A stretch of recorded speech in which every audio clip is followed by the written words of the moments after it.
ma vie te glorifie, que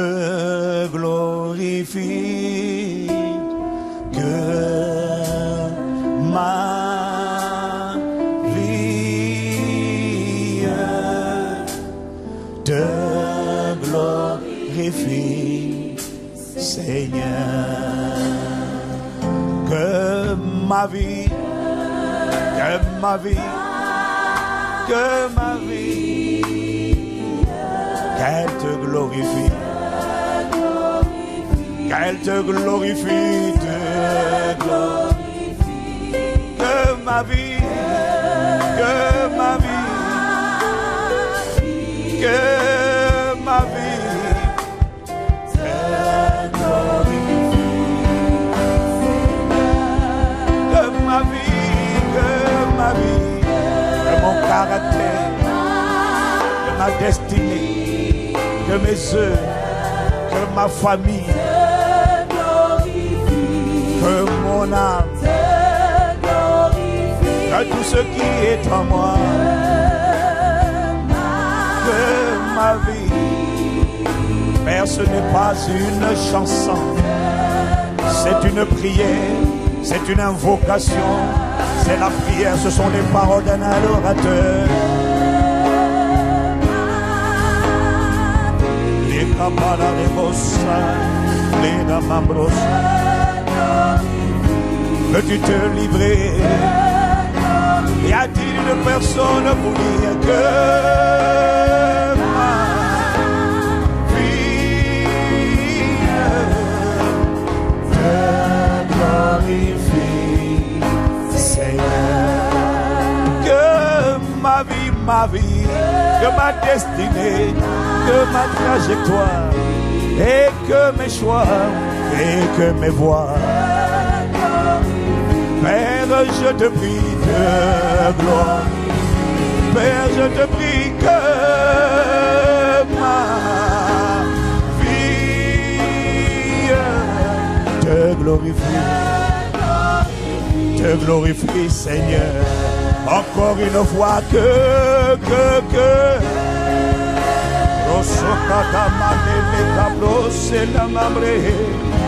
oh, je te prie que ma santé te glorifie, que mon caractère te glorifie, que mes œuvres te glorifient, que mes choix et que mes voies et mes sentiers te glorifient. Montre encore d'attendre que ma vie, te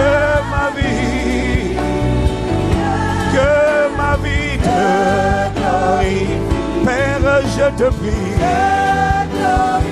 que ma destinée, mon témoignage et ma postérité est le fruit de mes entrailles et mon histoire sur la terre te glorifie, Seigneur. Que ma vie, que ce qui est en moi, que ma respiration, que mes conversations, que mes fréquentations, Père, je te prie que ma vie, qu'elle te glorifie,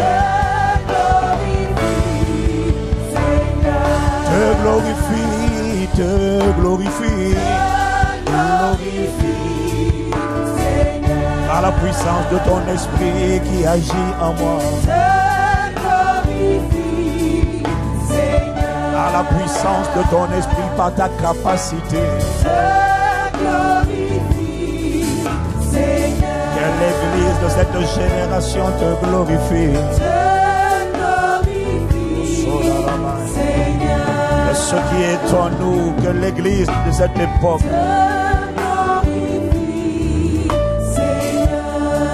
que tout ce qui sort de nos vies te glorifie. Que Impact Sans Chrétien te glorifie. Que Que tout ce qui vit et respire te glorifie, Que tout ce qui sort de nos pères te glorifie,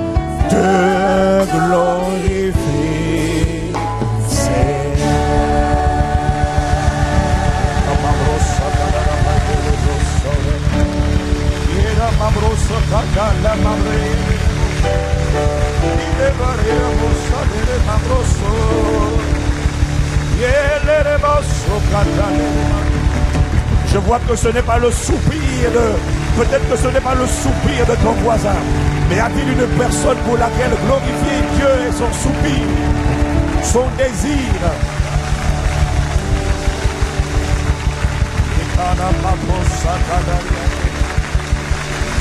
Que nos vies te glorifient.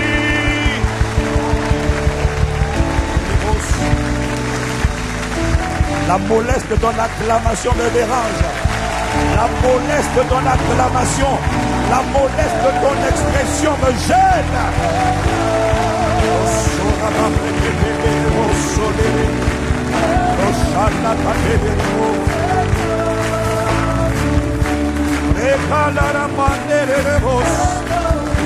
Il faut que nos vies te glorifient.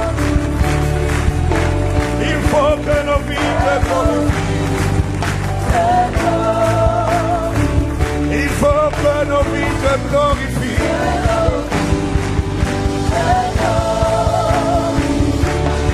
Il faut que nos vies te glorifient. Il faut que nos vies te glorifient.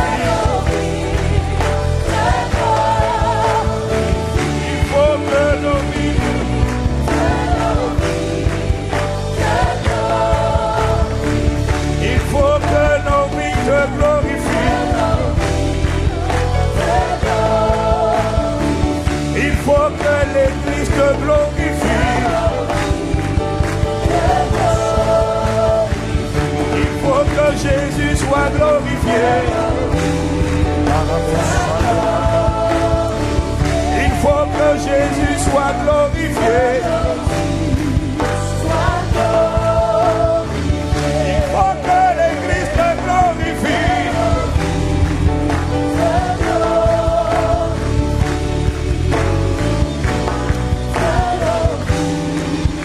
Te glorifie.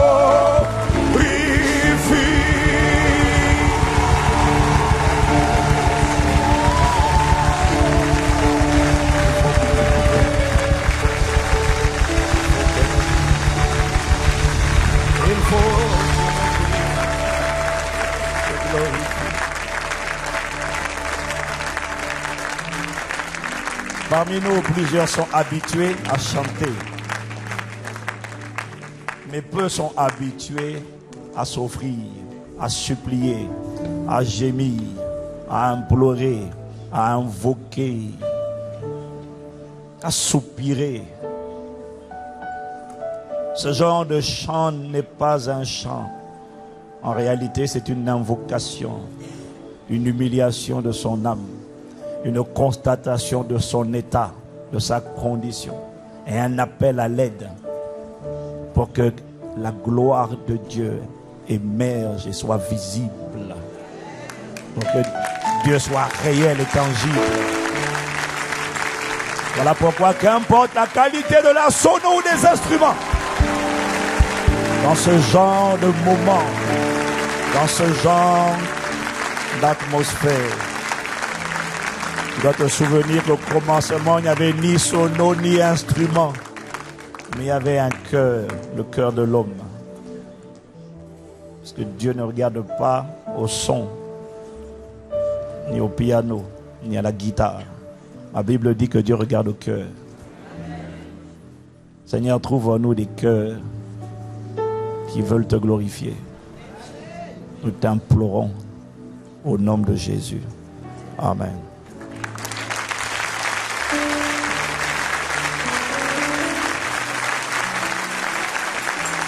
Amen. Est-ce que quelqu'un peut me dire un bon amen, amen, amen, amen. Avant de vous asseoir, rappelez-vous qu'au temps biblique, Jésus était assis, les foules étaient debout. Si j'applique ça aujourd'hui, les gens vont fouiller l'église. Donc c'est à cause de toi que j'applique, tu vois. Mais sinon, normalement, tu dois te lever avant que je te dise de s'asseoir. Sauf si tu es obligé de t'asseoir. Mais sinon, tu dois te lever. Debout, debout, debout, debout, debout, debout. Voilà, c'est un signe de respect pour la présence de Dieu. C'est pour ça que dans le temple de Dieu, dans l'Ancien Testament, il n'y avait pas de chaise.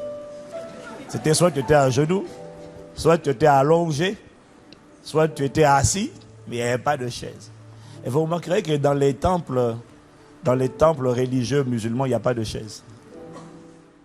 Et ils sont tout le temps sur les genoux. Parce qu'ils ont compris mieux que nous. Pas comment on adore Dieu, mais comment on adore. Mais pas Dieu, mais au moins comment on adore.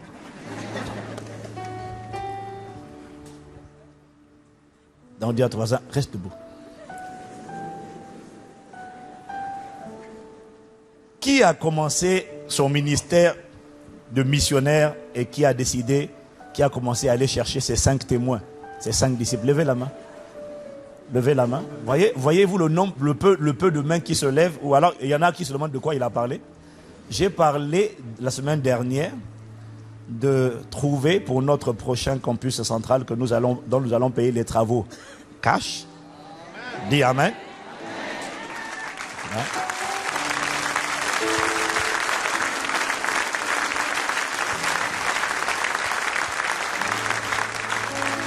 Je vous ai dit ce que le Saint-Esprit m'a dit.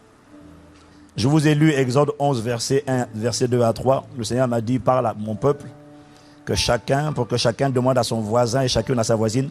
Ton offrande et mon offrande sont importantes. Dis Amen. Mais il faut toujours agir sur le réma. Ce que le Saint-Esprit m'a dit, ce n'est pas juste que toi et moi on apporte une offrande. Ce qu'il m'a dit, et c'est la première fois que je reçois un réma de ce genre, ce qu'il m'a dit, c'est apporter une offrande vous-même d'abord, et ensuite aller demander à des Égyptiens, aller demander à tout le monde d'apporter également une offrande et d'exprimer à Dieu leur gratitude. Parce que c'est moi qui leur ai donné le souffle de vie qu'ils ont. Et même s'il y en a qui t'en vont balader, il y a 5 personnes, je t'ai dit, Dieu fera, l'Éternel fit trouver grâce. Le chiffre de la grâce, c'est le chiffre 5. Il y a 5 personnes qui seront inclinées. Quand tu leur parleras, elles ne discuteront pas, elles diront, je vais contribuer. Et je t'ai dit, ce projet qui tient au cœur de Dieu, il ne tient pas à Castanou. Là, tu as menti. Il ne tient pas à Castanou. Il est dans le cœur de Dieu. Ce projet de campus ICC, là, ce qu'on va construire là, ça dépasse ICC. Ce n'est pas ICC qui est concerné. Ce qui va sortir de terre, ce qui va sortir n'est pas ICC. Ça sera une avant-première. Ça sera un signe pour cette époque. Ça sera un signe. Vous allez voir, ça sera un chef-d'œuvre, un signe, un miracle, un prodige. Mais Dieu ne le fait pas. Dieu ne le fait pas parce que ICC, vous êtes mignons. Dieu le fait parce qu'il a quelque chose à manifester dans la francophonie en commençant par la capitale. Ça n'a rien à voir avec toi. Ça n'a rien à voir avec moi. Ça n'a rien à voir avec comment tu pries. Non! Dieu le fait parce qu'il a trouvé un peuple qui accepte de lui obéir. Mais ça n'a rien à voir avec ce peuple-là. Un jour viendra où toi et moi on partira. Rien ne dit que je vais rester tout le temps en France. Mais cet édifice-là, qui sera construit en Île-de-France, parlera. J'ai pas entendu ton amen là. Il y a des amens qui m'énervent.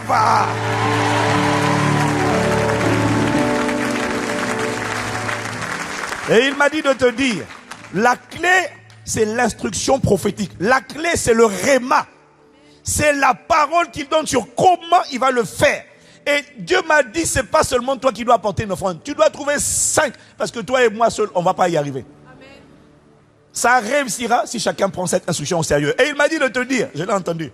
Si tu ne prends pas à cœur mes projets, sois assuré que les tiens, je ne les prendrai pas à cœur. Je l'ai entendu. Je l'ai entendu me parler. Voilà pourquoi hier encore après-midi, j'ai appelé les amis d'enfance là. Un gars et sa femme. J'ai dit, bon, nous on est en train de construire notre église là. Toi tu devrais donner. Hein. Ah non, j'ai trop de problèmes. J'ai dit, justement, il faut donner. 1, pour dire merci à Dieu. Et puis 2, pour sceller une alliance avec Dieu. Parce que la grâce qui est sur nous va parler sur toi. Je dis, il faut donner. Et j'ai réussi à l'engager pour 2000 €. 1000 pour monsieur, 1000 pour madame. J'ai dit, je vais venir chercher ça moi-même.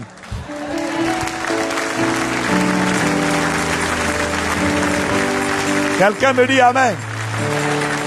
En début de semaine, j'ai harcelé quelqu'un d'autre, mais que je connais bien. Hein. J'ai dit, toi, c'est 2000 €. Il faut aller. En faisant ça, tu fais pas ça pour ICC. Tu fais ça parce que nous devons obéir à une instruction prophétique. Quelqu'un me dit Amen. Si seulement 1000 personnes comprennent ce que je suis en train de dire. Il y en a qui donneront 100 000 €. Il y en a qui donneront 500 000 €. Mais je sais, je suis sûr. Mais il y en a, je crois que la majorité, le plus réaliste, ça sera des montants de 1000 €, 2000 €, 1000 €. Et ça, il y en a, pour qui, c'est déjà sur ton compte là, c'est dans les étagères, ça attend. Le Saint-Esprit est en train de dire, ça fait quoi dans cette étagère? Laisse-le courir. Une graine dans une étagère ne porte aucun fruit. Elle a besoin d'une terre pour commencer à courir pour ta... Ah.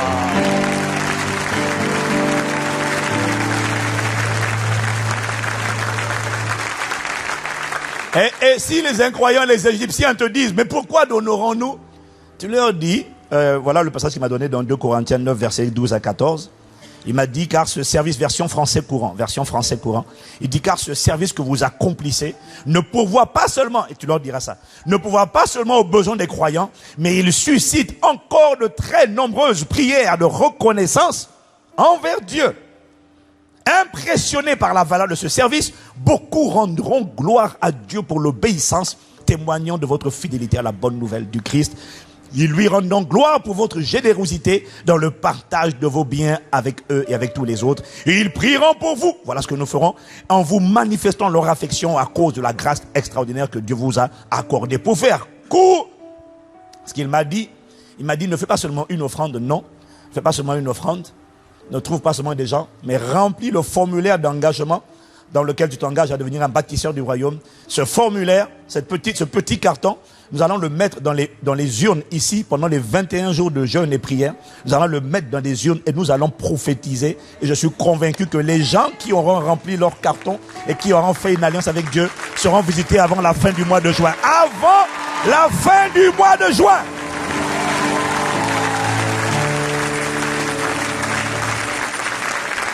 Donc chacun s'empresse et se dépêche de remplir son formulaire et de commencer à apporter. Nous avons une œuvre pour le royaume, une ambassade digne de ce nom à construire.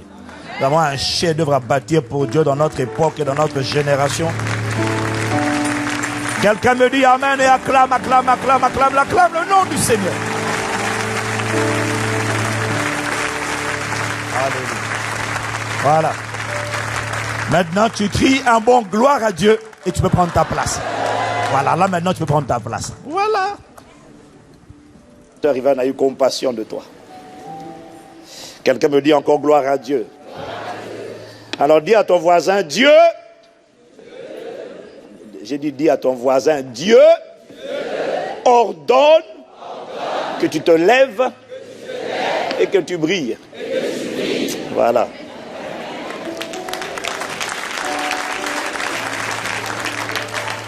Ah, j'ai oublié de dire bienvenue à ma famille Impact Centre Chrétien qui est avec nous en communion sur Internet. Et d'ailleurs, tout ce que j'ai dit là, c'est pour toute la famille Impact Centre Chrétien.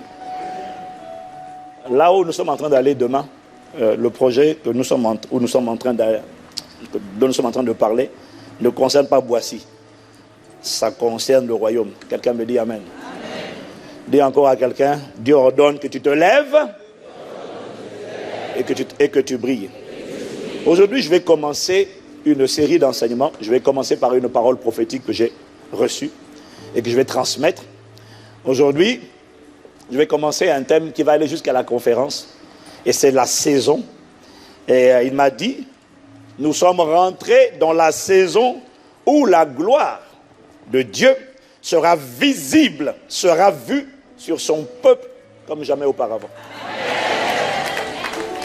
Et il m'a dit que l'acquisition de notre futur, l'acquisition de notre campus, même plus futur, c'est de notre campus, est un signe pour cette époque. Cette histoire, le pasteur Karambéry que j'ai eu il y a quelques jours, il m'a dit, je ne sais pas si tu te rends compte, mais même dans le monde anglo-saxon, même dans les méga-churches aux États-Unis, arriver et sortir quasiment 7 millions d'euros cash pour acheter un bâtiment. Il m'a dit, c'est ça qu'il m'a dit, ça ne court pas les rues. C'est véritablement un miracle. C'est un prodige. C'est les trois en même temps. C'est un miracle, c'est un prodige et c'est un signe. Quand on dit c'est un signe, ça veut dire que ça annonce quelque chose. Ça annonce une nouvelle ère. Ça annonce une nouvelle saison. Ça annonce une nouvelle dimension. Ça annonce une ère de possibilités.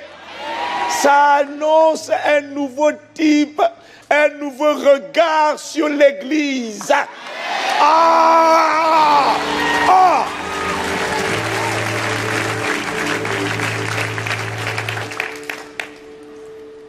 Ça annonce quelque chose de nouveau. On va dire, quoi? Donc les bonnes gains là, ils sont... Mais ils arrivent, hein? Oui, nous n'arrivons pas. Nous sommes déjà là. Et nous possédons. Nous avons commencé. Regardez le nombre de jeunes qui viennent à l'église. Regardez.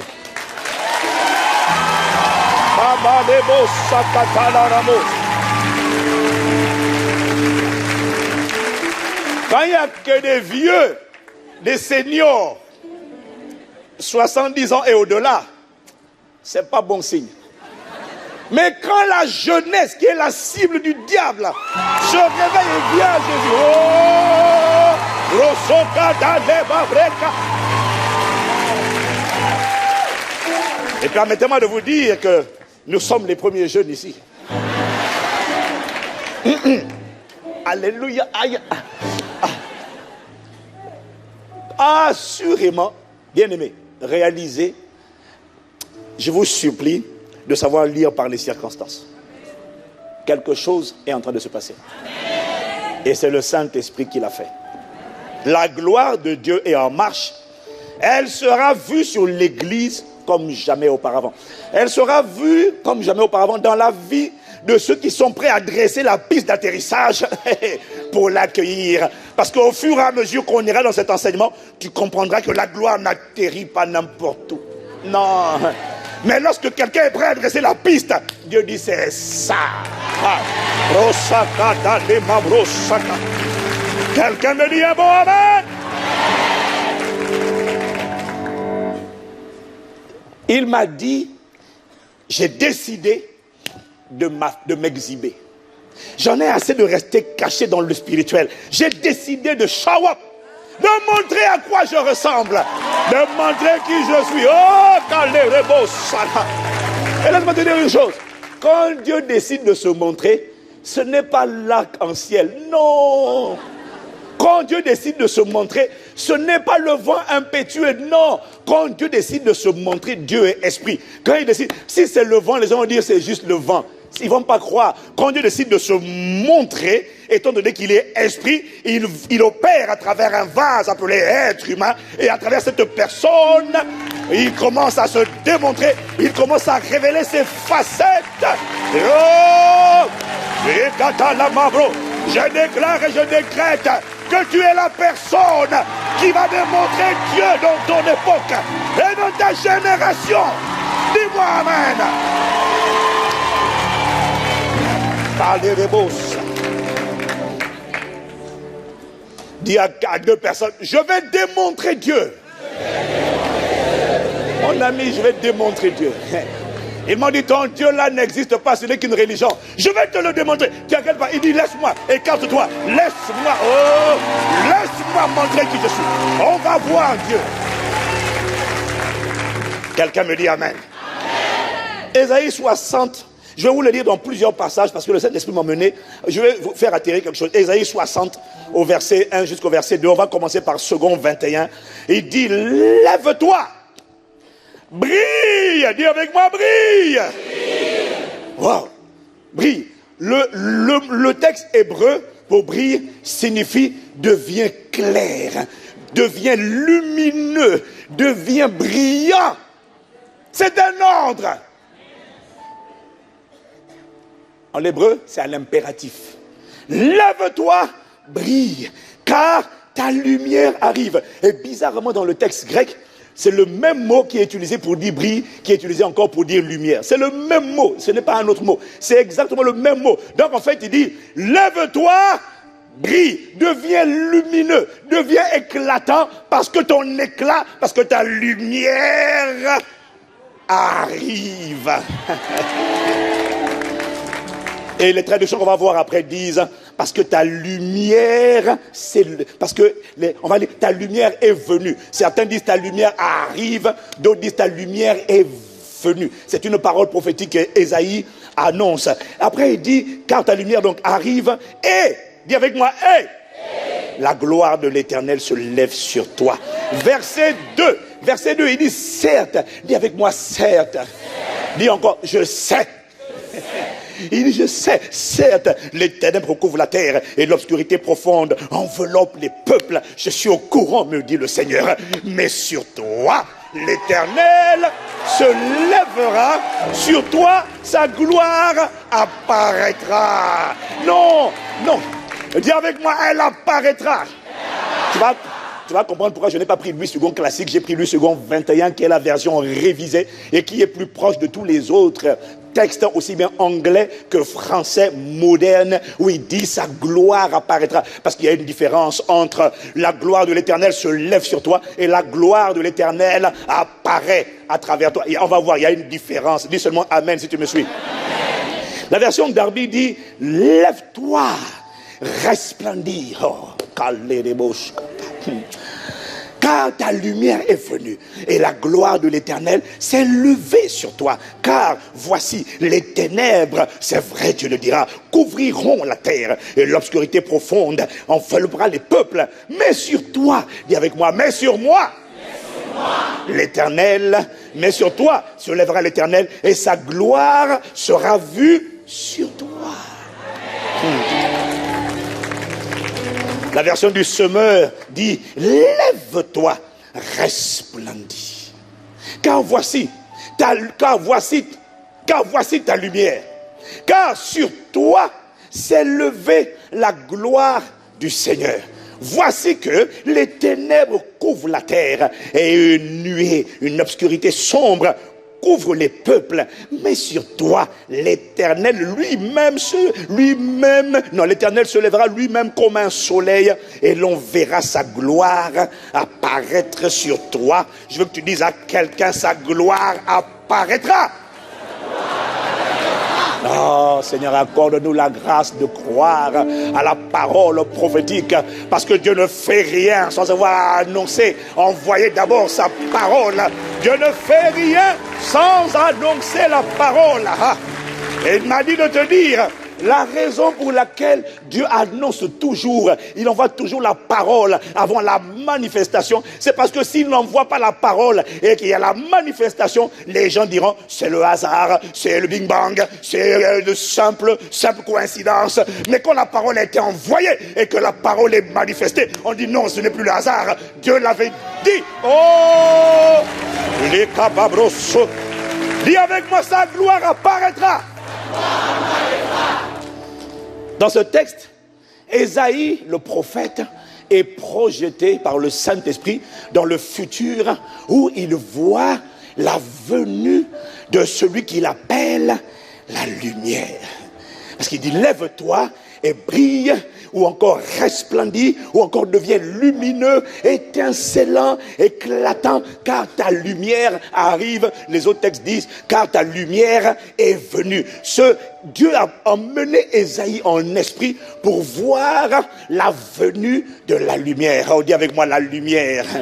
Et il parle de qui ici? Il parle du Messie. C'est une prophétie qui parle du Messie, qui parle de la lumière du monde. C'est lui qu'on appelle la lumière. Dans Jean chapitre 8, au verset 12, Jésus leur parla de nouveau et dit, je suis la lumière du monde. Celui qui me suit ne marchera pas dans les ténèbres, mais il aura la lumière de la vie. Quelqu'un dit Amen. J'ai pas entendu. Ésaïe voit venir la lumière.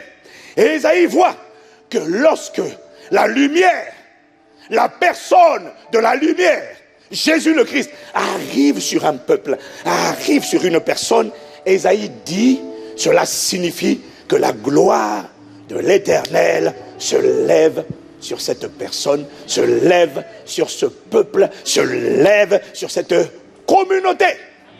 Si quelqu'un me suit, qui dit Amen.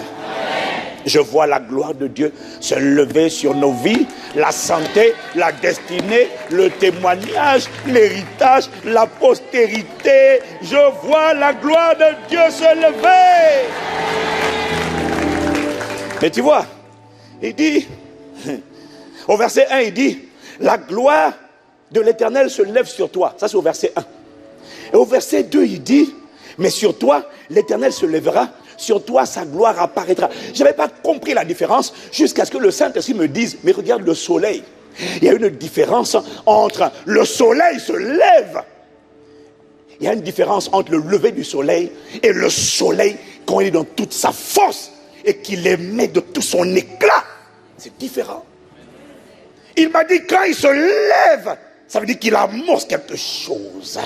Mais voilà pourquoi il dit dans la version second 21, sa gloire se lève d'abord. Au verset 2, il dit, je sais que les ténèbres couvrent la terre, l'obscurité enveloppe les peuples. Je suis venu te dire que sur toi, l'Éternel se lève et sur toi, sa gloire apparaîtra. Je suis en train de m'interroger, je suis en train de parler aux bonnes personnes. C'est juste que j'essaie de comprendre. Une parole prophétique ne se reçoit pas dans le silence et dans l'indifférence et dans l'assouplissement. Oh, quelqu'un me dit Amen. Et Ésaïe voit une chose, Ésaïe constate une chose, c'est que dès lors que la lumière est venue, Dieu ordonne que tu te lèves et que tu brilles. Dès que la lumière est venue, tu n'as plus d'excuses. Dès que la lumière arrive, Dieu dit maintenant, lève-toi et brille. Et il m'a dit, pourquoi? Parce que depuis la chute de Adam, chaque être humain est une étoile, mais qui ne brillait pas. Parce que les ténèbres, à cause du péché, ont recouvert la terre et l'obscurité a enveloppé les peuples. Mais dès lors que ta lumière est venue, qu'elle a paru et qu'elle a atterri dans ta vie, cette lumière du monde vient allumer la lumière de l'étoile qui te caractérisait, mais qui était éteinte. Cette lumière s'allume. En fait, il m'a montré que chacun d'entre nous était déjà une étoile, mais elle ne brillait pas. Impossible de briller tant que ta lumière ne t'a pas activé. Pas. Oh! Et si jamais tu étais déjà allumé par la nouvelle naissance qu'on verra tout à l'heure, ne sois pas impressionné par la lumière que tu émets, mais lève-toi et brille davantage. Il y a une différence entre le soleil à 8 heures et le soleil à midi. Ce n'est pas le même éclat. Oh! Dis avec moi, sa gloire apparaîtra. Mais il m'a dit de te dire attention, parce que ne pourront briller que ceux qui se lèveront. Oh, ne pourront pas briller tous ceux qui veulent briller. Ne pourront briller l'éclat de Dieu, de Christ, que ceux qui se lèveront, ceux qui refuseront de rester assis dans les excuses, assis dans les apitoiements, assis dans les justifications, assis dans les argumentations, assis dans les explications, assis dans la souillure du péché. Non, ne pourront briller la dimension qu'il annonce que ceux qui se lèveront. Il faut se lever, dis à quelqu'un, lève-toi, lève-toi. Dis à deux personnes, lève-toi.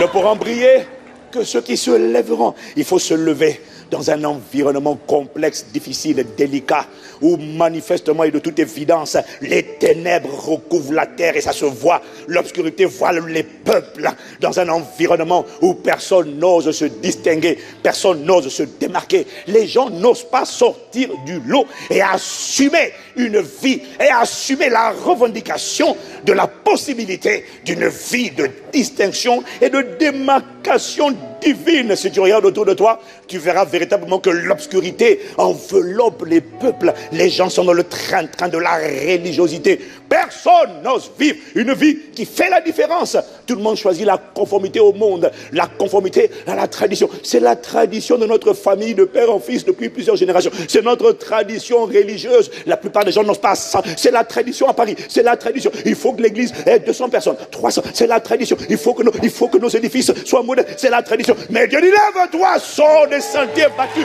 Oh, j'ai une œuvre à construire. J'ai un témoignage à donner.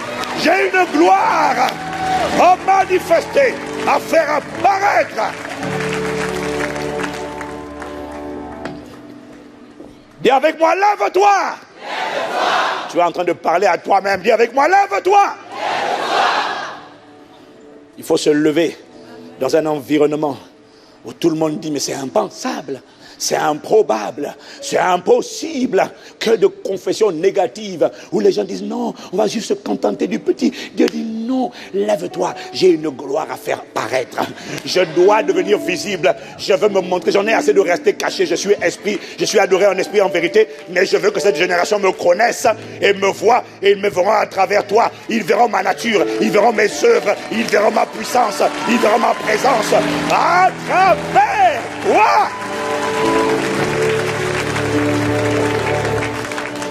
Quelqu'un me dit amen. Amen. Dis à ton voisin, lève-toi. Lève-toi. Dis à ta destinée, lève-toi. Lève-toi.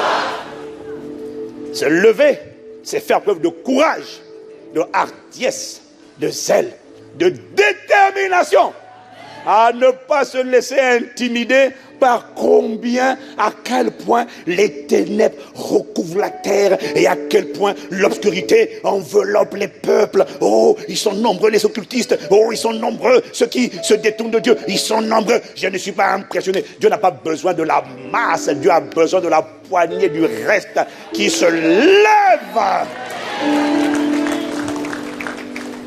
Avec 120 disciples dans la chambre haute, il a réussi à engendrer des centaines de millions de croyants dans le monde. C'est parti de 120 personnes dans la chambre haute à la Pentecôte. Voilà pourquoi Dieu n'est pas impressionné par les faibles commencements. Il n'est pas gêné lorsqu'il n'y a pas grand monde au départ. Il n'est pas gêné lorsque tu es le premier dans ta famille à te lever. Parce qu'il sait que les autres suivront. Mais quelqu'un me dit amen. Dis à ta destinée, lève-toi. Peut-être vas-tu dire, comme Gédéon, non mais c'est-à-dire, Seigneur, je suis issu du plus petit village de mon pays. Et dans le village, je suis issu de la plus petite famille. Et dans la famille, je suis le plus insignifiant des enfants. Je ne suis pas l'aîné. Ce n'est pas moi l'aîné de la famille. Il faut la bénédiction du droit d'aînesse. Je ne suis pas qualifié. D'autres auraient dû prendre ma place. Moi, je ne suis pas digne. Dieu dit, je sais. Je sais. Tu dis, non mais Seigneur, tu me demandes de me lever. Mais regarde, ma famille est dans l'obscurité. Dans la sorcellerie, dans les ténèbres, dans l'occultisme. Il dit, je sais. Voilà pourquoi il a dit, certes. Il a déjà anticipé ton excuse. Il dit, la gloire de l'Éternel, c'est toi. La gloire de l'Éternel se lève sur toi. Après, il dit au verset 2, il dit, certes. Dis avec moi, certes. Sous-entendu, je suis au courant. Je sais, tu vas me dire, mais Seigneur, les ténèbres recouvrent la terre. Regarde l'obscurité. Regarde le voile du vaudou. Il dit, je sais. Mais je suis venu te dire que sur toi, je ne parle pas de tout le monde, mais toi d'abord. Oh, les katas. Dis avec moi, sur moi. Je n'ai pas entendu sur moi. Il dit sur toi, je sais tout ça. Mais sur toi, l'Éternel se lève sur toi, sa gloire apparaîtra. Ça veut dire que tu deviendras un panneau de signalisation et d'exposition de la gloire de Dieu sur la terre.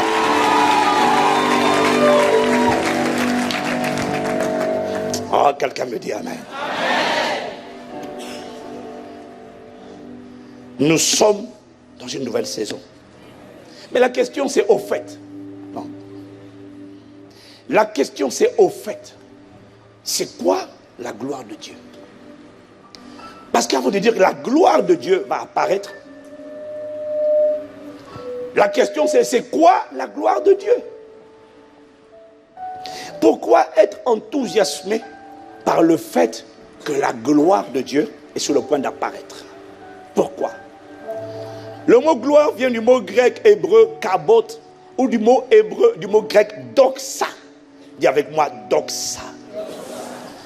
Le mot doxa signifie éclat, lumière, splendeur, beauté, magnificence, apogée. Alors, quand on parle de la gloire de Dieu, on est en train de parler simplement de la manifestation de Dieu. Je n'ai pas entendu amen. La gloire de Dieu, c'est l'éclat de Dieu. C'est l'expression, c'est lorsque Dieu devient visible. Comme le soleil est à son zénith, la gloire de Dieu, c'est lorsque Dieu devient visible à son full, à son maximum, lorsqu'il expose les différentes facettes de qui il est à travers une personne ou un peuple. La gloire de Dieu, c'est sa splendeur, sa beauté, lorsqu'on devient manifesté. Lorsqu'on parle de gloire de Dieu, on parle de l'extériorisation de ce qui est caché. Est-ce que quelqu'un me suit? Donc, c'est quoi la gloire de Dieu? Demande-moi, c'est quoi la gloire de Dieu? Est-ce que voyez-vous, en fait, chaque prédicateur ou enseignant, aucun enseignant ni prédicateur n'est parfait et n'est complet dans ce qu'il enseigne. Certains ont limité la gloire de Dieu au mot Shekinah, c'est-à-dire la forte manifestation de sa présence. Et ce n'est pas faux, c'est vrai. Mais c'est une vérité partielle. Parce que Dieu n'est pas résumé seulement par sa présence. Est-ce que quelqu'un me suit? Alors c'est quoi la gloire de Dieu? La gloire de Dieu, ce n'est pas une définition. La gloire de Dieu, qu'importe ce que quelqu'un d'autre viendra te dire, ce que je te dis va balayer les différentes facettes qu'il m'a révélées sur la gloire de Dieu. Je n'ai pas entendu amen. Il m'a dit la gloire de Dieu, c'est lorsque Dieu devient visible. Or, Dieu ne se révèle pas seulement par sa présence, mais Dieu se révèle d'abord par sa nature ou encore son caractère. Dieu ensuite se révèle par ses œuvres, ses accomplissements. Ensuite, il y a sa présence. Et Dieu aussi se révèle par sa volonté. En fait, là où je vais t'emmener, c'est de comprendre que lorsqu'une personne marche dans l'humilité de Christ, dans l'amour de Christ, dans la douceur de Christ, dans la paix qui surpasse toute connaissance et toute intelligence, lorsqu'une personne marche dans la joie indescriptible et pleine de gloire, lorsque, malgré les mauvaises nouvelles, elle réjouit, elle célèbre, elle est dans la joie. Oh! En fait, ce que tu n'as pas compris, c'est que cette personne est en train de manifester la gloire de Dieu dans son caractère. Oh, quelqu'un me dit amen. Lorsqu'une personne est un instrument à travers lequel Dieu accomplit des miracles, c'est la gloire de Dieu visible à travers ses œuvres. Je te montrerai que lorsqu'une personne accomplit sa destinée, libère son potentiel, est en train de fonctionner exactement comme Dieu avait prévu qu'elle fonctionne, elle est en train de manifester la gloire de Dieu. Oh! Dis avec moi la gloire de Dieu. Et bien sûr, lorsque sa présence, oh non, c'est pas pour aujourd'hui, sinon ça risque d'être dangereux. Mais lorsque sa présence atterrit quelque part, il y a présence et présence. Là. Non, Dieu est présent partout, mais Dieu ne se manifeste pas partout. Dieu ne sera pas visible partout. La gloire de Dieu, c'est lorsque sa présence devient forte dans un endroit. Je te dirai ce qu'il m'a dit. La différence entre la puissance de Dieu et la gloire de Dieu. Comment la puissance de Dieu rend les hommes de Dieu impressionnants. Et comment la gloire de Dieu rend les hommes de Dieu insignifiants. Il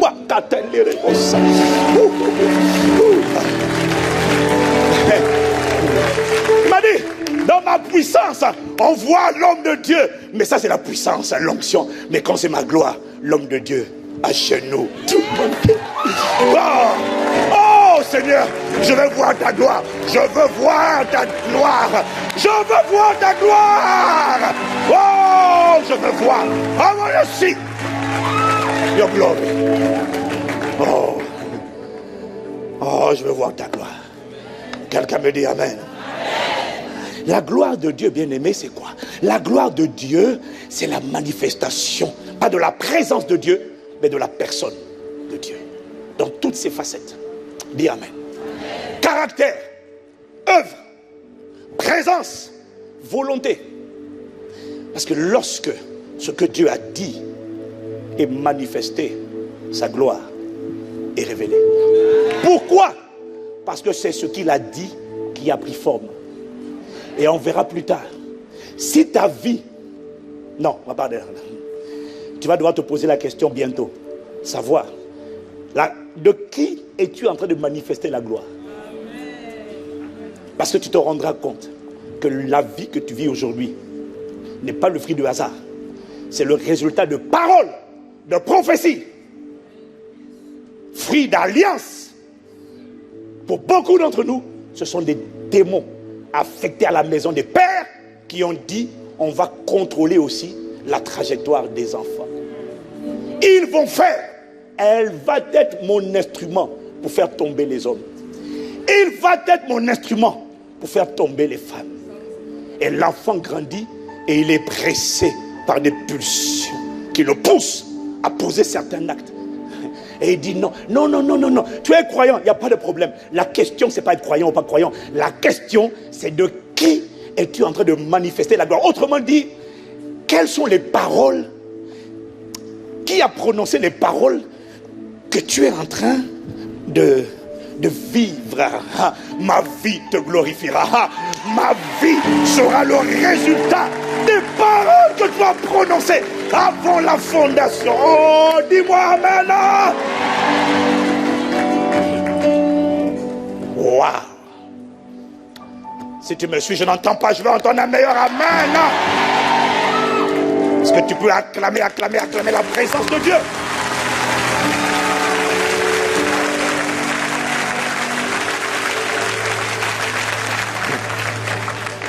En fait, la gloire de Dieu, c'est ce qui enveloppait l'homme au commencement et que après le péché, il a perdu. La Bible nous dit dans Romains 3, verset 23, car tous ont péché et sont privés de la gloire de Dieu. Le péché, lorsqu'il est accumulé, a comme conséquence d'éloigner la gloire de Dieu. Ils ont péché, la conséquence, c'est que la présence, la gloire de Dieu s'est éloignée. C'est exactement ce qui s'est passé c'est exactement ce qui s'est produit dans le livre de Ézéchiel.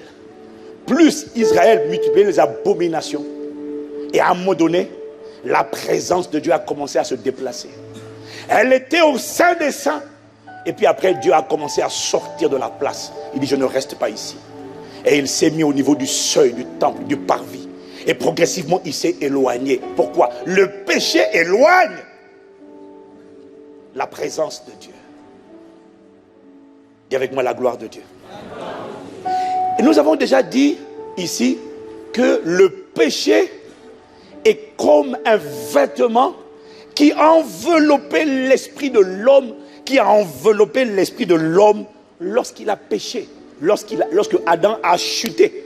Son corps spirituel a été marqué d'un vêtement orange de condamné à mort. Ce vêtement était sur tout son esprit. Est-ce que quelqu'un me suit qui dit amen? Amen. Si le péché a habillé l'homme d'un vêtement et que le péché est opposé à la gloire de Dieu, alors la gloire de Dieu était comme un vêtement que Adam au commencement portait. Mais c'est un vêtement qui lui collait à la peau. Mais ce vêtement ne venait pas de Adam. Ce vêtement venait de la présence de Dieu, le Saint-Esprit, qui était venu demeurer en lui. Et quand le Saint-Esprit est venu demeurer en lui, un vêtement éclatant, rayonnant, étincelant, lumineux, jaillissait de lui.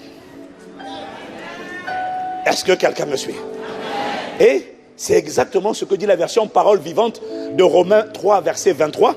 Parce que Romains 3, verset 23, parole vivante nous dit: tous, sans distinction, ont péché et ont perdu la beauté glorieuse dont Dieu avait revêtu l'homme. Tous ont manqué le but qu'il leur avait assigné dans son plan. Quelqu'un qui me suit dit Amen.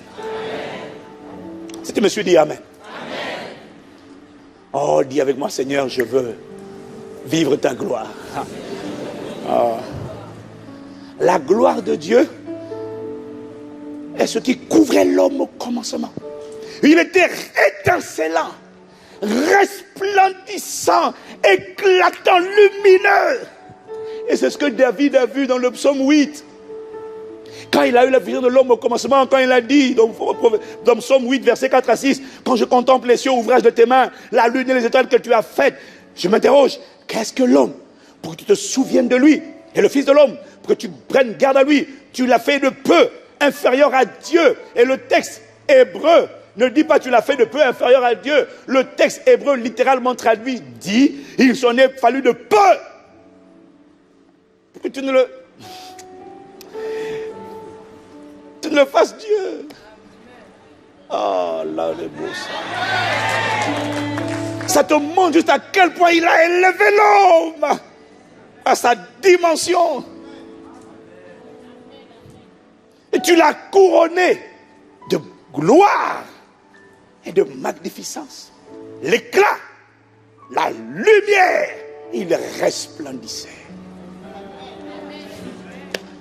Si tu ne comprends pas ça, tu ne vas pas comprendre ce que les hommes de toute race, toute langue, toute tribu, toute nation recherchent. Les hommes ne recherchent pas la religion. Voilà pourquoi quand on leur présente la religion, ça ne les intéresse pas. Même quand ils ne sont pas nés de nouveau. Qu'est-ce qu'ils cherchent? En fait, tous les hommes, tous ont péché. Tous ont péché. Ils savent qu'ils ont raté le but. Tous les hommes savent. Parce que quand il dit, dans Romains 3, verset 23, car tous ont péché. Le grec c'est amartano. Ça veut dire, ils ont raté la cible, ils ont manqué le coche, ils ont raté le but, ils ont tapé à côté. Et les hommes le savent. Inconsciemment, dans tous les êtres humains, il y a cette quête de ce qui a été perdu. Qu'est-ce qui a été perdu? Un vêtement qui s'appelait la gloire. Si tu ne comprends pas ça, vous n'allez pas comprendre.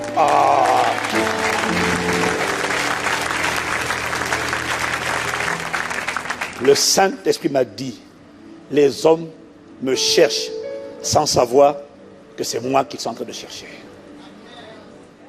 Ils cherchent quoi? Tous les hommes cherchent à retrouver l'éclat disparu. L'éclat perdu. La splendeur. Ça veut dire qu'à l'intérieur, en fait, tu sais qu'il y avait une splendeur. Mais les hommes savent qu'ils ont raté le coche. Ils le savent. Ils savent que quelque chose ne va pas sur la terre. Tous les hommes le savent. Il n'y a pas besoin d'être de nouveau pour savoir qu'il y a un problème. Tous les hommes voient bien que le monde est une jungle. Le monde est un Far West. C'est un chaos. Et les gens se demandent, mais quel est le chef d'État qui dirige le monde? Mais il n'y en a pas. Et même les incroyants s'accordent maintenant pour reconnaître que ce qui dirige ce monde, c'est une force invisible appelée le mal. Ou encore le malin.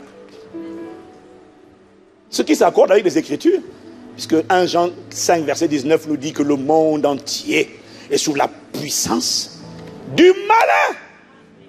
Le monde entier est sous la puissance du malin. C'est vrai. Mais sur toi et sur moi, la gloire de l'Éternel se lève. Et sa gloire apparaîtra. Brosoka, acclame la gloire de Dieu. Acclame le fait qu'elle apparaîtra. Elle apparaîtra, elle apparaîtra.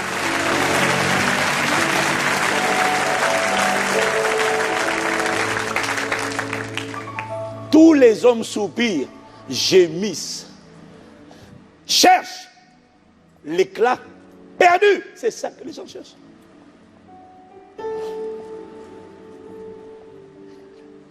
L'éclat, l'étoile a été éteinte par le péché. Tous les hommes. Tous les hommes. Par exemple, ils cherchent, mais ils ne savent pas que ce à quoi ils essaient de se connecter là, de retrouver, c'est la gloire de Dieu. Ils ne savent pas. Mais en fait, Dieu dit, c'est ma gloire qu'ils cherchent. Est-ce que quelqu'un me suit? Et voilà ce qu'il m'a dit. Il m'a dit, par exemple, regarde, tous les hommes aspirent, désirent la manifestation de la nature, de caractère qui a été perdue. Chaque être humain a le désir au plus profond de lui, à sa naissance, pas après, à la naissance. Chaque être humain a le désir d'être une personne qui aime. Chaque être humain a le désir d'être une personne qui est bonne, qui est généreuse, qui est remplie de paix, qui est toujours joyeuse. Chaque être humain a le désir d'être une personne de foi. Il n'y a personne qui soupire et qui désire être un trouillard, une poule mouillée. Personne. Personne n'a envie d'être un lâche. Personne. Tout le monde a envie d'être courageux, audacieux. Tout le monde, dès la naissance, aspire à la miséricorde, à être quelqu'un qui manifeste la miséricorde, la compassion. Si tu me suis, dis Amen. Amen. Et puis il m'a posé la question. Il m'a dit, mais à ton avis, pourquoi est-ce que dans les films, la personne qu'on aime toujours, c'est la personne qui est humble, qui est puissante, mais qui est douce, qui est généreuse, qui est miséricordieuse? Or, si c'est vrai, tu peux dire Amen. Amen. C'est la personne qui aime. Et tu as remarqué que même quand tu es né de nouveau, que tu es converti, il y a toujours des gens dans les films, malgré l'amour de Dieu en toi, que tu détestes. C'est qui? C'est toujours ceux qui ont le rôle du méchant. Cette chipie qui vole, qui détruit les foyers des autres, qui va, c'est les snipers, les tireurs embusqués. Dans le film, des fois tu as envie d'entrer dans le film pour dire je vais lui faire la peau, comme ça le film s'arrête. Mais là, tu as dû faire du mal aux gens. Et toi, tu détestes les méchants dans les films. Pourquoi? Parce que ça révèle qu'en fait, même si tu ne l'es pas aujourd'hui, parce que la vie t'a endommagé, en réalité, au plus profond de toi, il y a le désir d'être, de refléter le caractère de cette personne. Si c'est vrai, dis-moi Amen. Ça, c'est la réalité. Il m'a dit, tu vois, ça révèle ce qui au plus profond de toi est ton aspiration. Parce que la vérité, c'est que personne à sa naissance ne dit je vais devenir méchant, rempli de haine, de jalousie, de coups bas, d'orgueil. Non, non, personne n'a envie de devenir comme ça. Lorsque quelqu'un est devenu comme ça, c'est parce que la société, la chair, le monde, le diable l'ont bombardé. La vie ne l'a pas épargné. Alors la personne met des systèmes d'autodéfense. Je deviendrai indépendant, insoumis, rebelle, colère, jaloux, haineux, parce qu'on m'a fait du mal. Ça veut dire que les gens ne choisissent pas ça à la naissance. Les gens deviennent ainsi parce que l'éducation, la transmission des valeurs n'a pas réussi à faire asseoir. L'éducation n'a pas réussi à faire asseoir en eux les valeurs de l'amour, du pardon, de la compassion, de la solidarité. L'éducation n'a pas réussi. Pourquoi l'éducation n'a pas réussi? Parce que la plupart des gens sont contrôlés par des forces invisibles qui font des gens prisonniers, mais qui n'ont jamais en réalité, au plus profond d'eux-mêmes, désiré être là où ils sont aujourd'hui. C'est pour ça que le démoniaque de Gadara criait. Il criait. Il passait son temps dans les sépulcres en train de se meurtrir. Il criait. Mais personne ne passait par là. Pourquoi il criait? Il criait à Dieu. enchaîné. Mais il criait pourquoi? Il criait à Dieu. Il demandait du secours. Les gens, m'a dit le Saint-Esprit, que la société voit.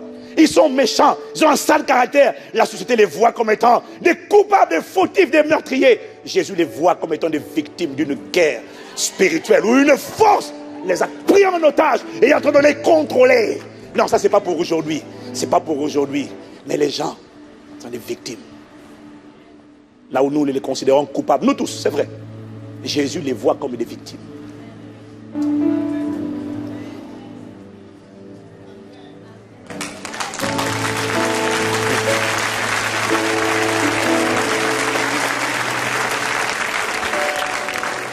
Or, désirer, aspirer, soupirer, gémir, après la manifestation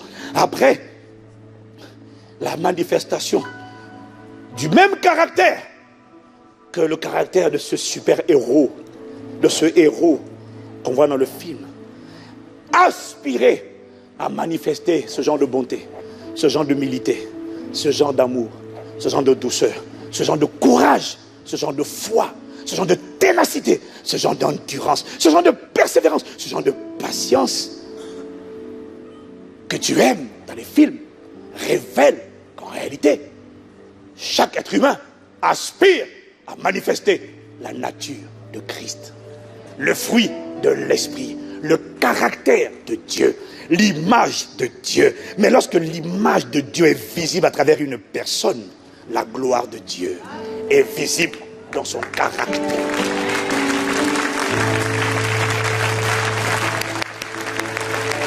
Acclame, acclame, acclame, acclame, acclame, acclame.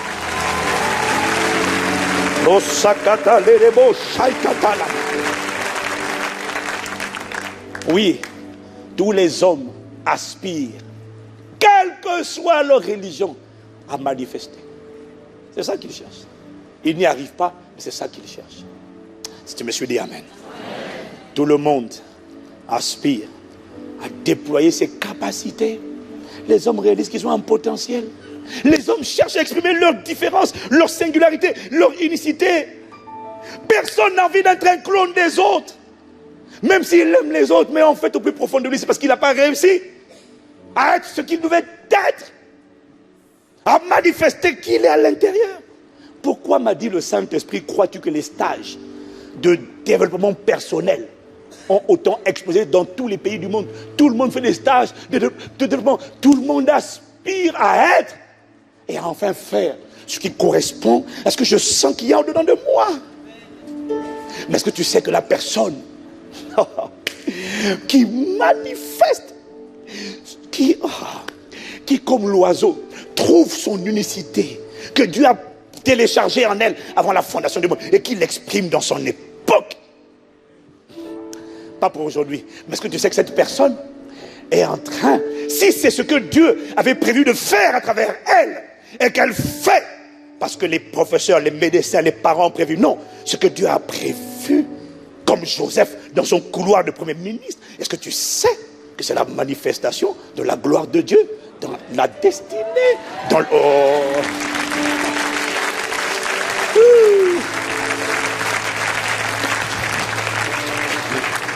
Oh, si tu me suis dit seulement amen. Amen.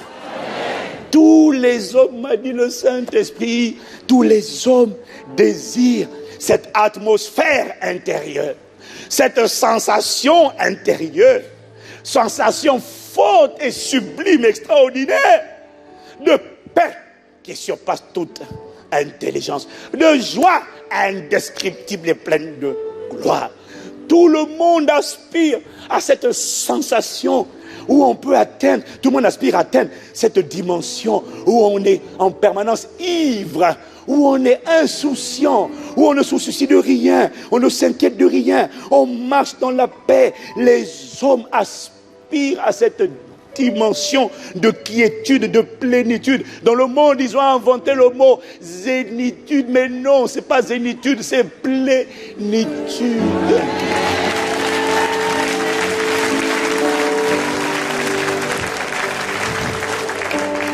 Parce que la zénitude, on ne sait pas qui te remplit. La plénitude, c'est le Saint-Esprit. Oh, Les hommes aspirent. Sauf que le monde va rechercher cette plénitude, cette quiétude. Il va la rechercher dans l'alcool, dans le spiritisme, dans les boîtes de nuit, dans la drogue, dans le cannabis, dans la cigarette. Mais en réalité, il m'a dit, ce qu'ils te disent, ces gens-là, c'est qu'ils essaient juste d'atteindre une dimension de quiétude parfaite. En réalité, ce qu'ils désirent, c'est ma présence manifeste qui s'assied. En fait, ils cherchent la Shekinah, la présence de Dieu qui bannit l'angoisse, la stress, le peur. Quand la gloire est là, le reste dégage. Oh.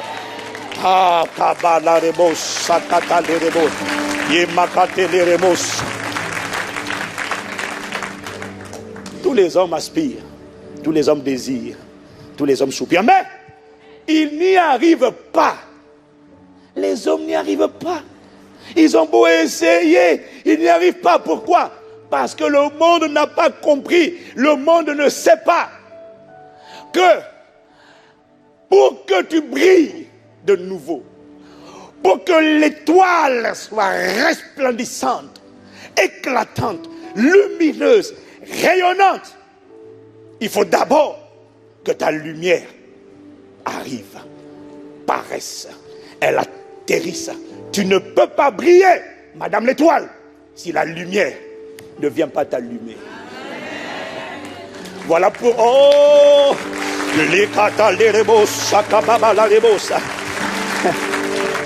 il faut que la lumière débarque d'abord dans ta vie et t'allume. Voilà pourquoi ma Bible dit que Christ en nous est l'espérance de la gloire. Ça veut dire que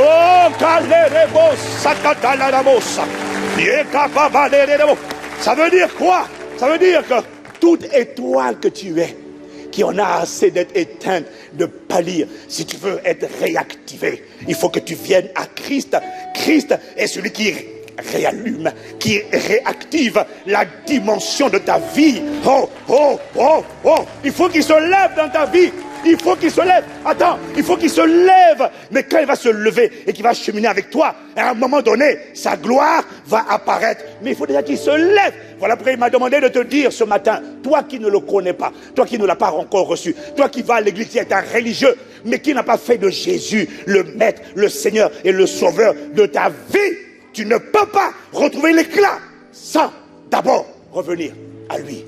Voilà pourquoi je te lance le défi. Maintenant, donne-moi le micro, lève-toi, lève-toi. Non, non, non, pas tout le monde. Toi, d'abord, qui veut accepter ce Jésus, qui veut que la lumière retrouve son éclat, sa clarté, sa splendeur, qui dit non, je ne veux pas me laisser étouffer par les ténèbres qui recouvrent la terre et l'obscurité qui envoile, qui enveloppe les peuples. Seigneur, je t'en prie, je veux revenir à toi. Je veux que tu rallumes la lumière. Est-ce qu'il y a une personne qui dit ce matin à Jésus, rallume la lumière, lève-toi, vite, vite, vite, le temps est avancé. Tu n'as pas encore reçu Jésus, tu vas à l'église, tu pries peut-être, mais tu sais que tu n'as pas fait de lui ton Seigneur et ton Sauveur. Tiens-toi debout vite, nous allons prier pour toi. Aujourd'hui, c'est un jour de salut. Aujourd'hui, c'est un jour où la gloire de Dieu se lève de nouveau. Ta lumière est venue, ta lumière est venue, ta lumière est venue. Levez-vous dans sa présence, levez la main. Vous êtes nombreux, je sais que vous êtes plus que ça. N'aie pas honte, ne regarde ni à gauche, ni à droite, lève la main. Je veux que tu lèves la main bien haut. Tu dis, moi je veux que ma lumière brille de nouveau. Il y a une onction extraordinaire ce matin dans ce lieu. Il y a une onction extraordinaire. Les capabros satababa. Les catamabo. Alors, vous allez venir devant. Vous allez venir devant. Prenez vos affaires. Venez devant. Venez devant. Venez devant. Jésus a dit, c'est un appel. Venez devant. Venez devant. Il va rallumer. Il va rallumer. Hey, hey, hey. Sur Internet, clique sur le bouton. Je suis le point de connaître, de réveiller la gloire de Dieu. N'arrête pas d'acclamer. Il y a une atmosphère de gloire. Il y a une atmosphère de gloire. Il y a une atmosphère de gloire. On acclame Dieu, on acclame. Pour nos bien-aimés, la lumière est sur le point d'être. réactivez les démos kata yebabosa, yelagabos, yekata mabrose, les démos. Seigneur, fais-moi voir ta gloire. Il est des beaux capables de la bosse. La présence de Dieu est forte dans ce lieu. La présence de Dieu est puissante dans ce lieu. Il est beau, ça t'a dit, il t'a ma brosse. Il y a les bosses, Seigneur, fais. Oh, c'est pas ma cabré, chalet les mots. Famille, il n'y a pas que ça chrétien sur Internet. Dans l'église, il y en a qui sont restés dans les rangées, mais qui savent que leur vie est un désordre. Tu n'es pas venu le voir, mais tu sais que ta vie ne ressemble à rien. Le péché fait fuir la gloire. Et tu sais que cette gloire, tu ne la vois pas encore dans les différents domaines de ta vie. Nous allons élever les mains. Tous ensemble, l'église, vous allez répéter avec moi ces paroles. Seigneur Jésus, je te demande pardon pour ma misère, mon péché, mon éloignement, ma séparation. Aujourd'hui, devant Dieu, devant les anges, devant les hommes, je te supplie, viens dans ma vie.